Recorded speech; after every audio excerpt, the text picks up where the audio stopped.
Welcome to tonight's Tuesday podcast here from Bogies, and I am John Mussone here with Venice Indian head football coach John Peacock. And Coach, obviously everything on everybody's mind is the playoffs right now. We're heading forward with a home game Friday night against Fort Myers Riverdale. But to recap how the season ended, unfortunately a 26-20 loss to Clearwater Academy International here at Pal Davis Stadium. Yeah, Clearwater played a great game. We had opportunities. You always want to have an opportunity at the end of the game. I felt like we put ourselves in position to win the game at the end. Clearwater made a few more plays there at the end than we did. We made a couple mental errors, and they were able to come away with victory.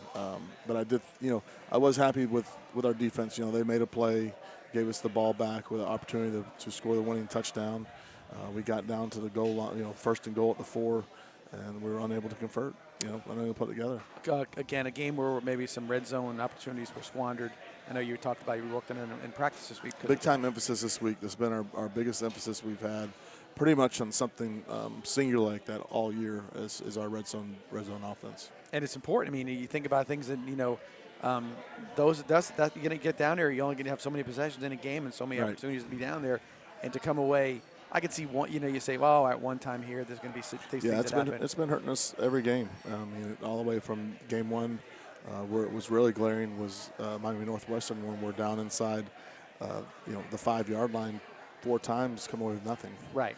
So it's been an issue all year. We put an emphasis on it this week, and we're going to continue to work on it, and we're gonna figure out a way to improve that. Again, with a loss, there's always opportunity to kind of self-scout, look at some things, get some things done. So not the momentum win you wanted to have going into the playoffs. But I think maybe sometimes with a young team like this, on the offensive line and whatnot, again, some really teachable moments where you can kind of say, hey, look, if you either here, you do this works better, and that kind of thing, right. And sort of give, because sometimes, with a younger group of guys, if that's what you want to call these guys, look at them, they might be thinking, well, we're on top of the world, we can do whatever we want, and sometimes there's again, I know you're not a proponent of, there's another thing is a good loss, but I think sometimes there are coachable situations you can get and say, okay, we can improve here. Yeah, it definitely makes you look a little harder at what you're doing and where you're headed.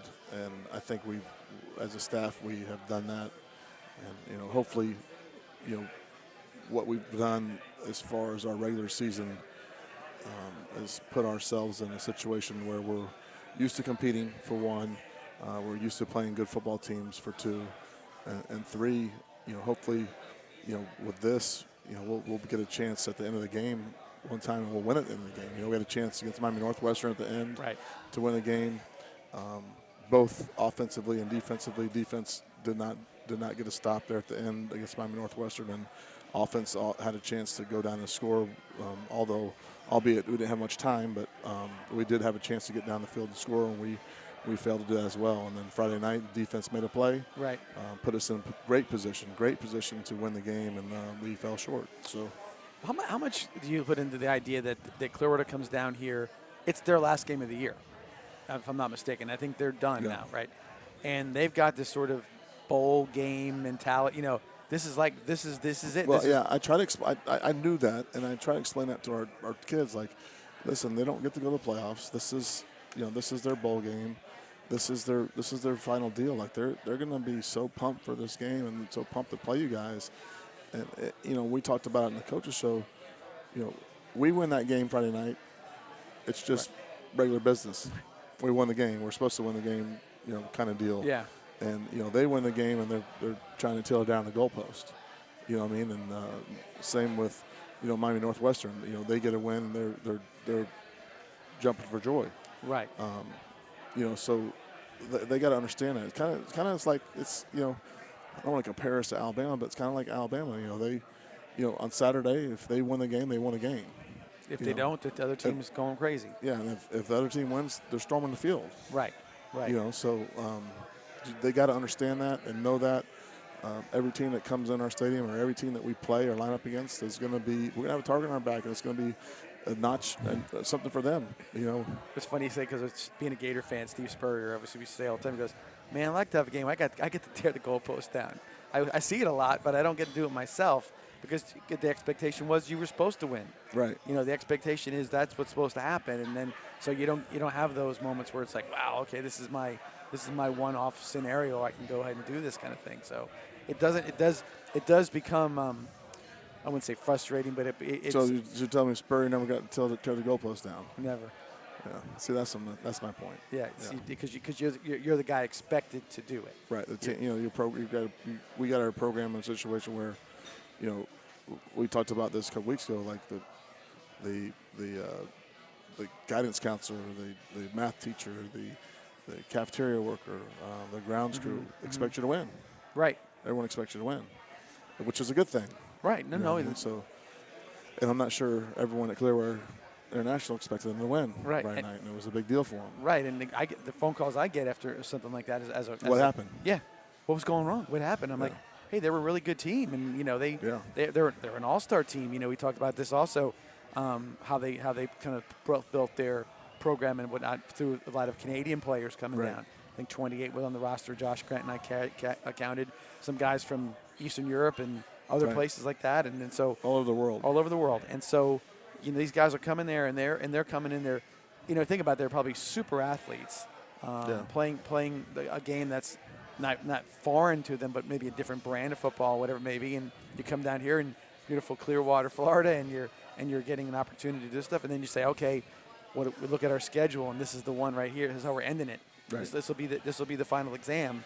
Let's see what you pass or fail with this thing. And the final exam is Venice Football, Yeah. So, anyway, 26-20 was the final score. And like I said, great crowd. We had a good time with the fans earlier, as the game was going on. They were definitely into it, but obviously not the outcome we wanted. With that, we are in the playoffs. We have the number 1 seed in the region. And if you want to go through the region again, 1 through 8, you can go do that for us. So, we got the number 1 seed, so that means if we continue to win, we'll have at least 3 home games. Right. So we will play the number 8 seed Riverdale. Right. Out of Fort Myers. The number 2 seed, which will be below us, will play the number 7 seed, which is Riverview. So Gulf Coast will play Riverview, which it will be the bracket below us. And then directly below us, the winner of our game will play the winner of Palmetto versus Lehigh. Right. And then the winner of the Riverview Gulf Coast game will play the winner of Manatee and Sarasota. Yeah. That game will be at Manatee being the higher seed. So all 3 teams from our district made it in.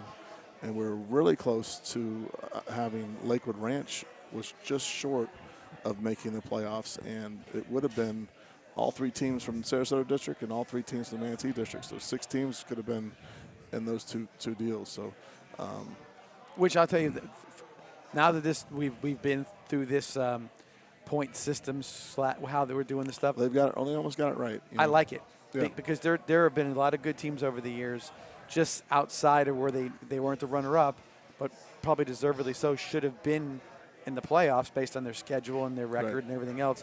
So I think it led this up to be a more fair process. Yeah, I'm not sure we're the number 1 seed if they had the old way of calculating it. No, I think this is more accurate, and I think it can even get more accurate in the future if they take some of the things out that Max Preps uses. But I think if they kept those things in, that we can get even closer to having the best teams in the playoffs. Yeah, I guess so. It does lend itself to that, and of course, it does lend itself to the fact that you do want to play a schedule that's challenging. Right. That gives you opportunities to play teams because the penalty is minimal compared to the other way, which would be going out and playing teams and just getting wins from teams that are of a lesser ability than you maybe. Correct. And that's why you said that old way of doing it. A lot of teams can be 10-0, and you're like, okay, you're number 1 seed. And I mean, the old way of doing it, what do we get from we this? could be like a number 7 seed, and Palmetto might be out, and a Manatee may be out. Whatever it may be, we would get in because of the winning the district, but there's a chance, like every team below us in our district doesn't make it just because their record. But the record always is an indication of how good of a football team you are. Right, no doubt. One other thing too, I get a lot of questions about too. Still some confusion as to 4S and 4M. So everybody who looks up the brackets on the FHSAA.com website, we are 4S, which is the suburban classification. Right. So we are S, and you'll see all the S teams, and you'll say, well, I've heard, oh, what about this team? How about there are teams that we've played in the past that we will not see in any Correct. time, anywhere. Not in the finals, none of that stuff. It is so, and those teams are teams from Miami, teams from Orlando. Right, those will be the M's. Right, those will be the M's. And so it's just a lot of people are asking about that because I think there's some confusion as to how that all works out. There is, it's a separate deal altogether. And I think we've talked about this too, where it sort of is what you see up north with in states like Michigan, Ohio, whatnot, where they have a private school, public school, Catholic league, whatever they call it up there, how they put it, and they have those kind of separations. So this is nothing new, just the way that they designed it in Florida might have a different way of putting it in some ways. Yeah, I think this will be next year will be the last year of it. I'm pretty sure of that. You think? Oh yeah, I think that it has been I don't think there will be a whole lot of votes for them to keep it this way. I do agree with the private public, though. I think that's the move they should make, and instead they made it metro and suburban. And I mean, sometimes you look at it and you say, well, we're not going to try to differentiate it. We're going to make it this population basis as opposed to other things. But in the long term, I do understand where they're trying to get it where there's an opportunity for some of these schools that are really working their butts off, and they're in a talent deficiency. They go up against a team that's like, wait a second, how are we supposed to do this? Like I think I mentioned it a few times over the past couple of weeks when we played Naples. The Naples radio announcer guy was saying to me, he's like, look, we're in there, we do well, and then round 3, round 2, we're done. Miami, Northwestern, you got Central, Northwestern, all the however they bounce up and down with whatever their 5A, 6A, whatever it works.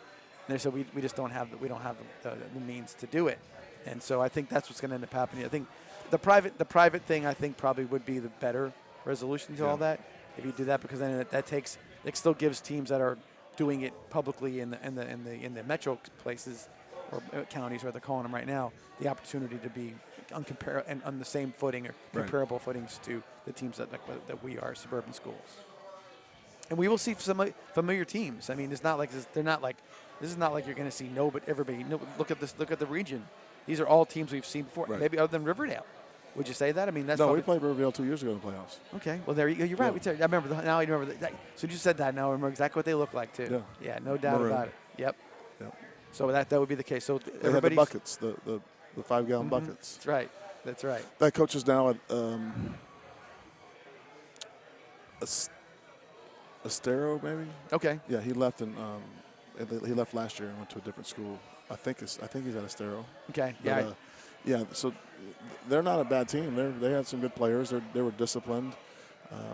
So obviously we talked about in the playoffs. I mean, we're gonna look at our phones on Friday night, and we're gonna say, "Oh my gosh, you see this score? How did that happen? How did they lose that?" Mm-hmm. We don't want to be one of those surprises. We want to come in and play well, use our experiences through the season to our benefit, and handle business Friday night. I think for sure last year a 1 lost in the first round. Oh, I guarantee they I have. know a 1 got wiped out in the first round. I remember if it was from maybe down south or whatever, but I know for sure one of them went down and right off the bat. So again, all that's possible because again, these teams, you never know. I mean, you say a team, they runner up in district, this and that, whatever. You don't know if a quarterback was hurt all year or running back was hurt all year. Or who knows what could have been there, and that's when they get their full complement of guys back, and you're like, wait a second, who's number 3 or who's number 7? I didn't see that guy. A lot of factors that come into play. Yeah, and again, you get coaches that have experience in this kind of situation.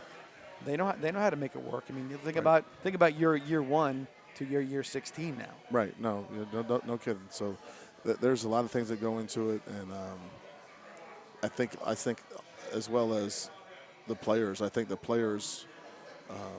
Especially I know our kids are going to approach a playoff game a little different than they approach a regular season football game. Well, we talk about it. I mean, even like you got to figure at home, parents are like getting even more excited. You know, can't wait for the game. Really can't wait for the game this Friday. You know, that kind of thing. Plus their classmates. And I got to ask you a question with kind of a volleyball team. Kudos to the volleyball team, right? Yeah. They're playing for for the state championship on Saturday. Coach Whitley has his team ready to go.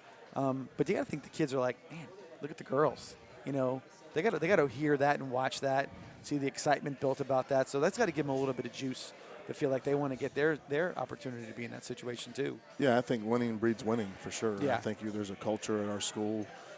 We have several programs that are always right there at the very end, competing for a state championship. Baseball team, our girls soccer team now.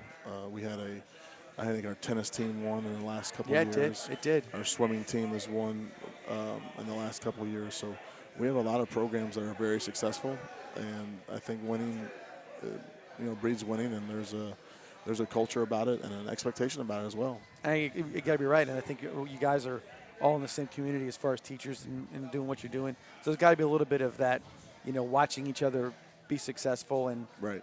And picking their brain, Brian's brain or Craig's brain or anybody's brain for that matter who's doing something right. You're like, what are you doing with this or how are you doing with this? I know for a fact that wellness center we have, which is our weight room as we call it, the wellness center, just the work that's being done in there alone over the years when some teams in old school way of doing things wouldn't have done weight training. But all of a sudden you have this dynamic, unbelievable facility, second to none in high school anywhere I've ever seen.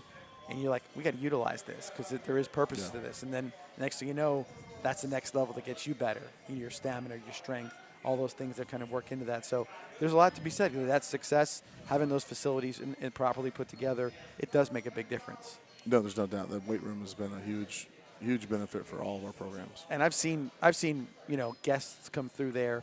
I've also seen one of the best examples of what that weight room looks like to some people. We saw at Fort Myers a number of years ago, maybe 5-6 years ago, and we running clocked them in the first half.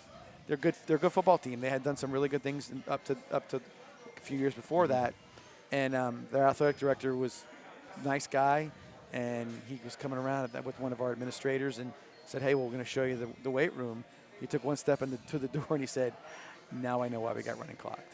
He's like, he said, that wasn't being in a slight, but he's like, his eyes were this big. He says, how do I do this? How do I compete with this? This is unprecedented, and we were sort of shaking our heads and said, yeah, we know.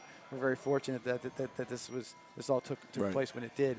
So other people do see that and they recognize it and they're like, this is something that's a heck of a lot different than other places. Right. So that. Also, don't forget again, Friday night 7:30. This Friday night 7:30, Fort Myers Riverdale comes in for the first round of the playoffs. We do want everybody there for sure. If not, live streaming. We have opportunities to, you guys can watch the live stream. Usually the link is on our webpage at VeniceIndianFootball.org. However, if you can't and would like to be a participant somehow, you can watch the live stream. We are looking for sponsors still for our live stream in the playoffs. Okay. So if you can or you will, Josh, are you going to be able to pull up the email address? So there's an email address that's going to come up on the screen. Venice Football 1, or I can't remember what it is, but it'll be up there, and you can look at it. And if you're interested in any sponsorships to do for the playoffs, by all means, email there. That'll get right to our Booster Club president, Jessica Puccino, and she will respond to you as quickly as she possibly can. So if you have any interest in that and want to support us through the playoffs, we would surely appreciate that because that's something that helps us out and keeps the product. And by the way, a product now that after all your declarations in regards to how good we are, that we are now being in the world of other live streamings and whatnot, and we are being touted as the one that looks the best. Yeah. Yeah. They're getting. Our guys are getting offers from other people to run some live stream, but we've got them under contract. So they might be in the transfer portal by the end of the year. We got them under contract, so it can't happen. So that's the deal. But so if you have any issues with that as well, please do that. And again, it's an opportunity with the playoffs in particular. I know we see viewership go up when we're doing that, and of course, let all your alumni or all your family that's out of state or wherever it may be to take a peek at what we're doing, and I think you really will enjoy it. With that, we'll take our first break, or our 3-minute break for tonight. Come back and do our sponsor spotlight when we come back. And then we will also continue our conversation about playoffs, and not only just in high school football, but in college football as well after a big shake-up weekend in college football. Yeah. So with that, we'll take 3 minutes and be back here shortly. What does Douglas Jeep, Chrysler Dodge Ram, and Venice High Football have in common? The perfect team and the perfect lineup. Douglas Jeep, Chrysler Dodge Ram will always go the extra yard so you can score big with the area's best selection and savings. So if you're looking for a championship vehicle lineup And a dealership that tackles the competition. visit Douglas Jeep, Chrysler Dodge Ram in Venice. And if you're looking for a championship football lineup, check out the Venice High Football team. Who supports Venice High Football? Douglas does.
And we're back here for part 2 of our Tuesday night podcast from Bogies. Thank you, Bogies, once again for having us here.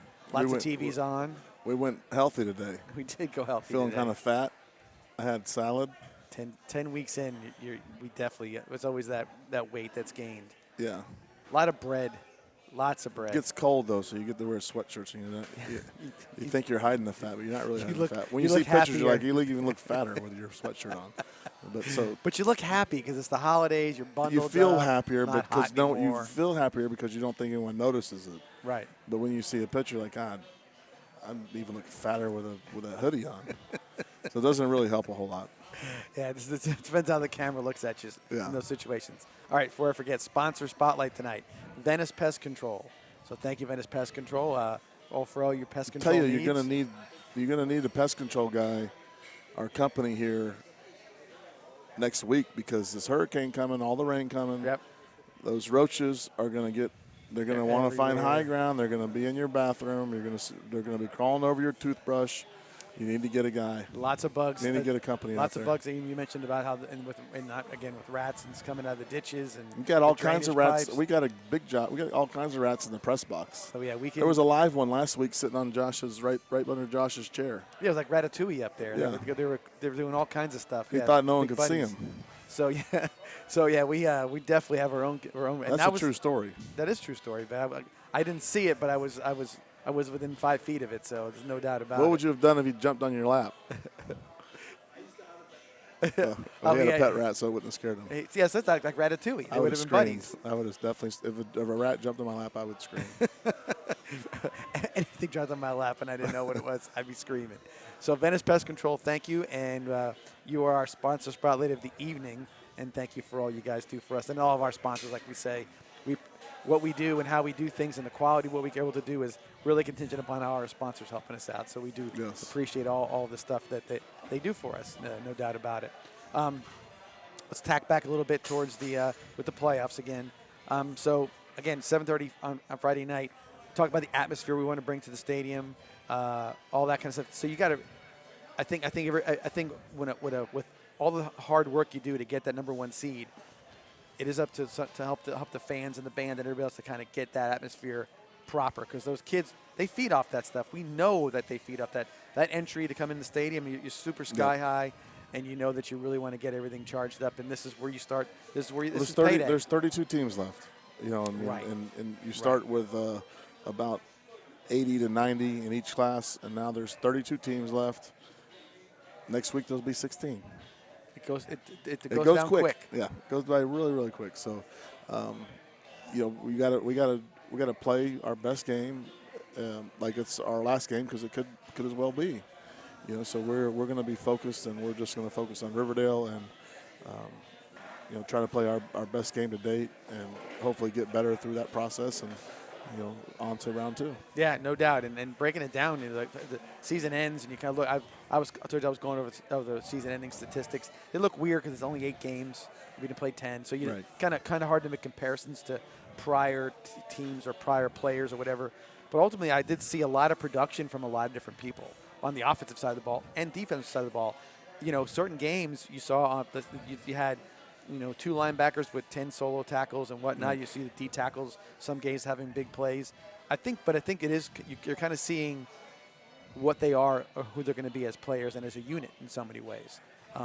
You look at a kid like Atkins, on defensive tackle, Colin Atkins.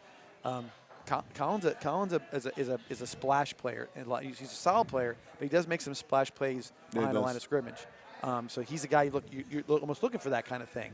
Flip over to the other side, you look at Gator Wilder and Alvin Johnson, 2 different styles, but nonetheless it's just as effective as well. But you see how very few games we've had them together, and when we have, it's been pretty good. Yeah, that's what we were trying to hang our hat on. But very few games we've had them together. But when we do, it brings a totally different element. Yeah. And then you look at the fact that over the course of the 8-game schedule, where you saw Keon Sears start to step up the last 3 or 4 games with 6-7 catches a game, to a couple touchdowns. You see Ryan Matulovic. He came basically from game 1 to game 10 or game 8, I should say. And he's become it's just a rock steady guy. No doubt. Not just the short throws and the little outs and ins, but he's got speed to get behind people too. He's gotten deep 2 or 3 times in the last couple of weeks. And he's just a sophomore. Right. When you look at him and he's your go-to guy on third downs and stuff, and those typical players, you put a lot on them, but you at some point you look and say, well, he's only a sophomore. Yeah. And I'm not real sure how much of that we put on like Javon as a sophomore. Right. I know we did a little bit at the end, but at the beginning, I'm not sure that we did as much. Guys that have made significant contributions as sophomores on the offensive side of the ball always seem to kind of have that growth period as sophomores because they're really just they're finally getting to be contributors. But then you see it really the next year. Yeah, and I think that you build that trust with the coaches, and then they can try to build something around them. What I mean? You can so looking at next year, we can look at a player. Hey, what did he do last year? What are his strengths, and then kind of build an offense to tailor them. Right. No doubt about that. And so, like I said, I look at it and say, looking at the statistics and looking at things, everybody has contributed, everybody's done certain things. I think it's been much more of a group success as opposed to just a one or two man show kind of situation. Yeah, you're exactly right. And I think that lends itself to, down the road, everybody's had that little taste of having a good game or doing whatever else. So there's a reference point to that as opposed to somebody's like, hey, well, I'm just going to wait for Damon to make the play, or I'm going to wait for Brooks to make the play, or whoever. They've all had their opportunities to make that play, which is good. I mean, that's the kind of thing I think that going forward, when you can reference that point in your head, and you can, I know I've made this block before, I've run this play before for success. I think that lends itself to really being good. Really, no doubt about that. All right, so with it, again, one more time I'll say it, 7:30 Friday night, Powell Davis Stadium. Fort Myers Riverdale comes in to play us in the opening round of the playoffs. Need everybody out there. Really will enjoy you guys being there, and hopefully everybody's fired up. With that, we'll take a little turn here. We were talking a little before we started. College football had a big shake-up weekend. Alabama loses to LSU, but Georgia beats Tennessee better than the score indicated. Yeah, I mean that was a full domination, but that's what Georgia does. Georgia gets that lead, and they sort of grind it out from there, and they don't keep you in it per se. Right. But they don't sit there and stretch it out to a big number. You had a bunch of games and different things that really made everything kind of get shooken up for the run now.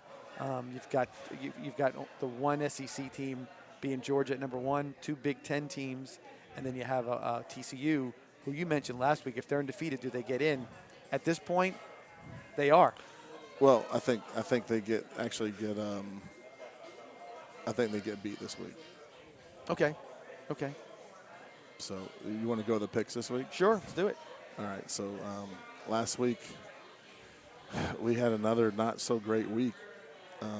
We were 2-3. We lost to Tennessee +8. Right. Georgia. We lost to Alabama -13 LSU. We got the Notre Dame +3.5 over Clemson.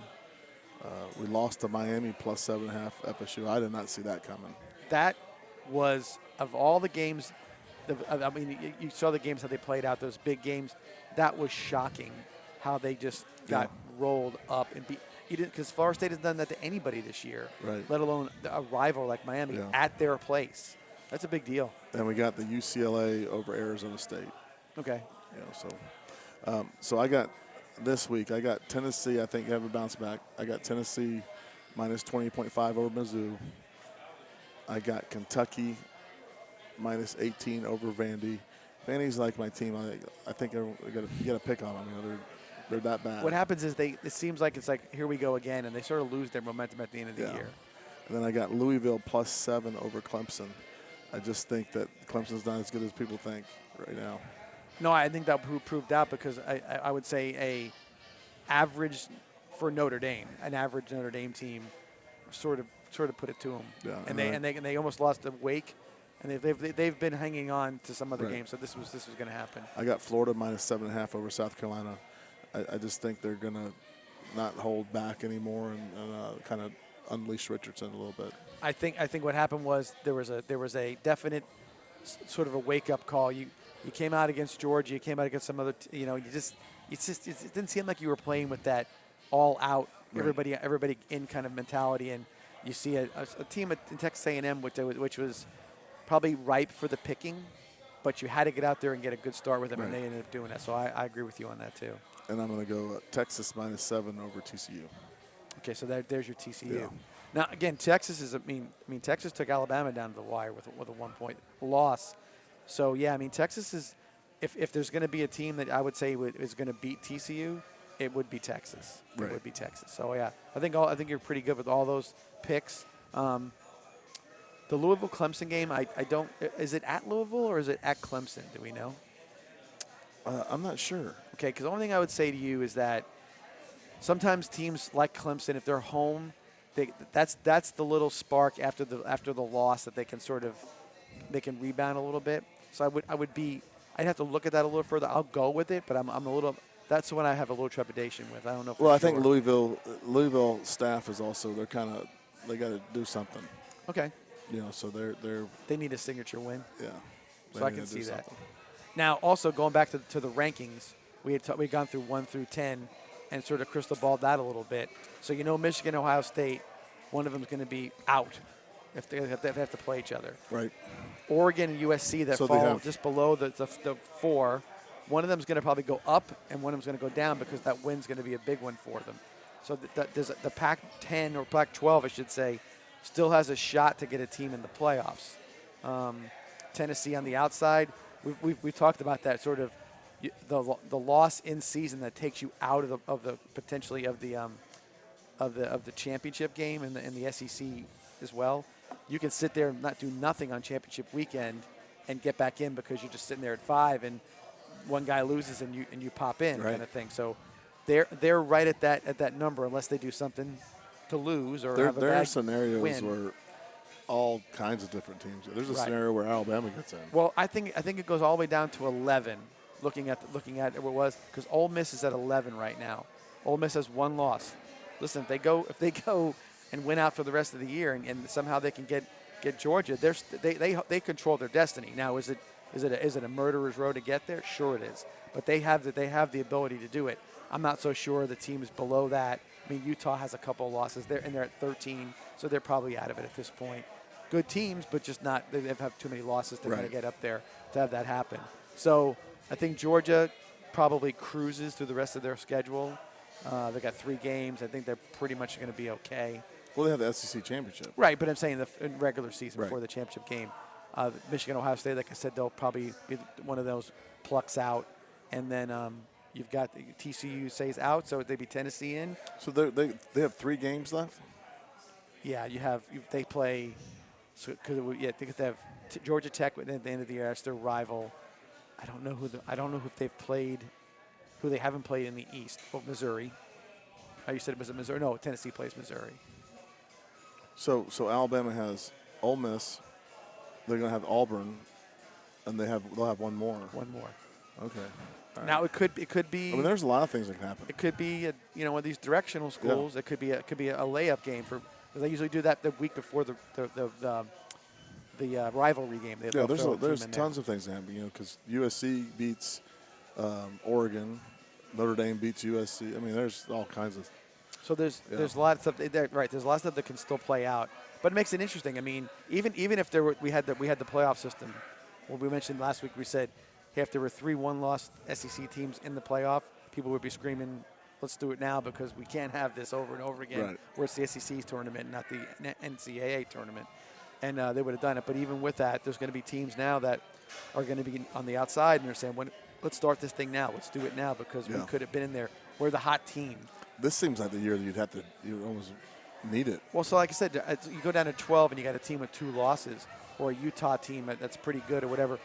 I mean, they may have a point to say, hey, we're good enough to get in there, and we'll take on a number 5 Tennessee or a number 5 whoever. We'll give it a run at their place. Let's see what we can do. So I think that's where it lends itself to that. And all these games, they were saying how this situation might water down the playoffs. Well, that doesn't make any sense because when you're jockeying for position, just like Venice High School did, you want to win those games and play those teams so that you can get in the top level. Right. You're not going to shy away from it, and then you don't want to be a. You want to get the 1 seed and play the number. What do you say? You want to get the bye. Right. Because there's 4 teams. Get You the say bye, get the bye. then get number 8. Right. That's what whoever the 8th team Right. left, it would be. Yeah, lowest seeded. So that's how you want to work it. So the idea that there's nothing to the schedule makes no sense to me with the playoffs. It means a ton. It means a ton. Plus in college football, every game is a rivalry game. Especially in conference, there's always something you can draw back on. Remember the game in 1975 when this happened? There's always that kind of stuff. There's always the recruiting wars that go on, and you got to win those games. You can't be losing a bunch of games and then be like, guys are recruits watching you lose to the same team over and over again. So there's something to that. I think it worked itself out. So very interesting situation with all that. And if we're going to talk more football, the NFL seems to be turning into the haves and the have-nots right now with a lot of teams that are sort of not doing it and some teams that are really doing it. NFL's been crazy as well. I mean, Bucks are 1 in their division right now. With their losing record. There's not a winning record in that whole division. And then you got the NFC East where everybody should be in the playoffs. And then they play in 17 games. So within the 17 games, the Bucks could be dang good by then. They could be, ripe. Would it surprise you if they reeled off 8 in a row and went 12-5? Nope. Right. You can think it definitely could happen, especially the division they play in. Yeah. They're not playing against. They've lost a few already. Or they get an 8-8 and just win four playoff games. And that's 100% true. Or 8 and you have 9 and 8. You have the 2 defending champions from the last couple of years played each other the other night. That didn't look like 2 defending champions, the Rams and the Buccaneers. That looked like a really, really. That was a sad state of affairs right there. When you have all that stuff, and the most exciting part of the game was the last 1 minute of it. If you could stay into it that long, that was a big deal. So anyway, so football is where it's at. It's November. This is where it starts getting really, really good for everybody. Yeah. So everybody needs to get fired up and be ready for that. One more thing too, just thinking we need to mention the fact that volleyball is playing on Saturday. 7 o'clock Saturday in Lakeland. You can get all that information probably from our school website. Haggerty, yeah. Haggerty. Should be a good game. I think this will be number 6 for them if they win it. Yeah.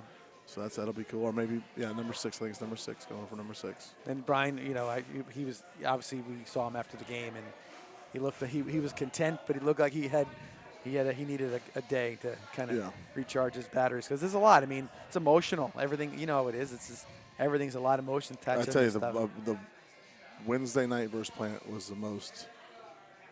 It was incredible. I literally, it was 17-24,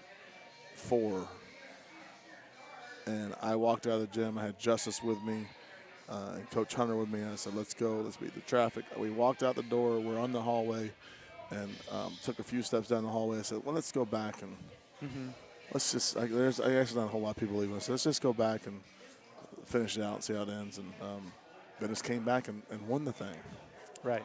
You know, I thought it was over. Like, no one comes back at 17. It's 24-17. Got one no more one comes point. back. Yeah, it's done. Something happens. Right. Someone hits the ball in that. The ball hits. I mean, it was unbelievable.